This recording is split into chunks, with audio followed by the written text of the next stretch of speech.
अस्सलाम वालेकुम दोस्तों, I welcome you all in today's lectures.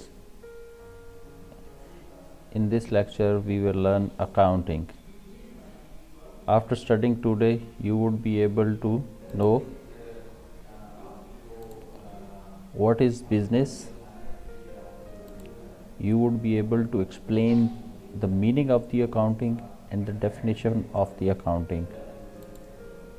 And the third objective is to identify the users and the uses of accounting, okay, who use the accounting information. And the fourth one is why ethics is a fundamental business concept. We need to understand कि ethics जो है वो accounting के अंदर एक बुनियादी concept या business concept क्यों है, इसकी क्या रीज़न्स हैं कि हमें एथिक्स को जो है ना वो फॉलो करना है। जैसा कि मैंने आपको बताया कि व्हाट द बिज़नेस इज़, पहले हमें ये अंडरस्टैंड करना है कि बिज़नेस होता क्या है, बिज़नेस को किस तरह से हम डिफ़ाइन कर पाएंगे। अगर हम बिज़नेस की डेफिनेशन को डिफ़ाइन करने की कोशिश करें तो we could say business is a legal activity which it intends to earn profit at the risk of loss. Means कि बिज़नेस का सबसे इम्पॉर्टेंट जो बुनियादी पहलू है वो ये है कि उसका लीगल एक्टिविटी होना बहुत ज़रूरी है।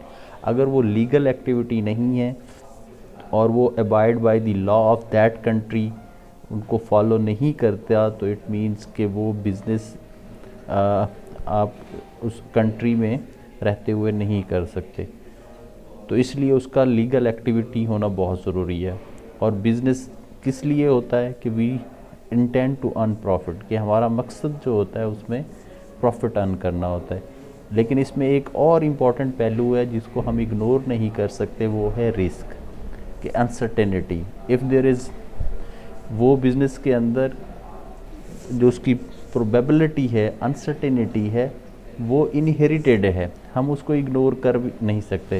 यानी कोई दुनिया में कोई ऐसा बिज़नेस नहीं है जिसमें लॉस के चांसेस नहीं हो, ठीक है। तो इसलिए बिज़नेस की जो कंप्लीट डेफिनेशन हम करते हैं, हम कहते हैं कि business is a legal activity which intend to earn profit at the risk of loss. So by the nature of business we can divide it into 3 main types.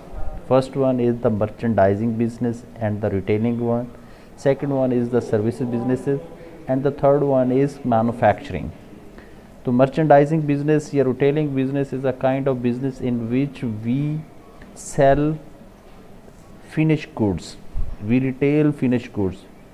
ठीक है, हम यानी बनी बनाई चीज़ें लेकर के ऑलरेडी प्रोड्यूस्ड जो प्रोडक्ट होते हैं उनको आगे रिटेल करते हैं या सेल करते हैं। तो ऐसी बिज़नेसेस की जो नेचर है उसको हम मर्चेंडाइजिंग बिज़नेस कहते हैं।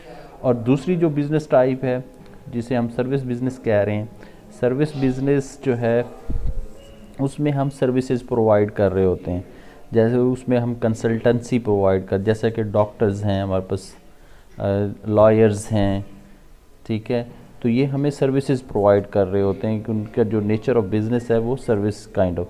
And the third one is manufacturing business. Manufacturing में क्या होता है कि हम कोई प्रोडक्ट बना रहे होते हैं, प्रोडक्ट जो है वो मार्केट में हम कोई ना कोई लॉन्च करते हैं किसी नए आइडिया के साथ, या हम कोई प्रोडक्ट लेकर के आते हैं और उसको बिज़नेस मैन्युफैक्चर करते हैं और फिर उसको आगे मर्चेंडाइजिंग और रिटेलिंग के लिए जो है ना प्रोड्यूस करते हैं। तो डिपेंड्स अपॉन कि to which kind of business we are attached. The particularly जो अकाउंटिंग है वो हमारा बेस करता है इन 2 टाइप्स पे, मर्चेंडाइजिंग और रिटेलिंग और सर्विसेज बिजनेस में।